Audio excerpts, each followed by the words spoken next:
মসজিদে যদি ছোট বাচ্চা যায়, কিছু মুরব্বী আছে দূর দূর দূর। আশ্চর্য কথা, একটা বাচ্চা ঢুকেছে, আপনি দূর দূর করতেছেন। ওরা কি কোনো বিশেষ কোনো প্রাণীর বাচ্চা? মানুষের সন্তান, আপনি চোখ মোটা করতেছেন। প্রথম কাতারে বাচ্চা দাঁড়াইছে, তো আপনার কি হয়েছে? আপনি কেন ধমক দিবেন? এটা আল্লাহর মসজিদ, এটা আপনার মামু বাড়ি না। বাচ্চা ছেলেটাকে আদর করেন, একটা কোনায় জায়গা করে দেন। তার বাপ বা চাচা যার সাথে আসছে, বাচ্চাটা নিয়ে এক কোনায় গিয়ে দাঁড়াবে। মাঝখানে দাঁড়ালে দেখতেও সুন্দর। ইসলাম তো আবার সৌন্দর্য প্রিয় বেশি। আল্লাহ নিজে সুন্দর, সুন্দরকে তিনি ভালোবাসেন। দেখেন না, লাইন সোজা হতে হবে। নামাজ পড়বো যেমনি খুশি সামনে দাঁড়ায় নিতে হয় না।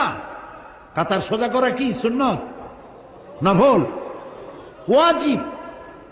যার কারণে কাতার বাঁকা হবে, পুরো কাতারের জন্য আল্লাহর দরবারে তাকে দায়ী হতে হবে।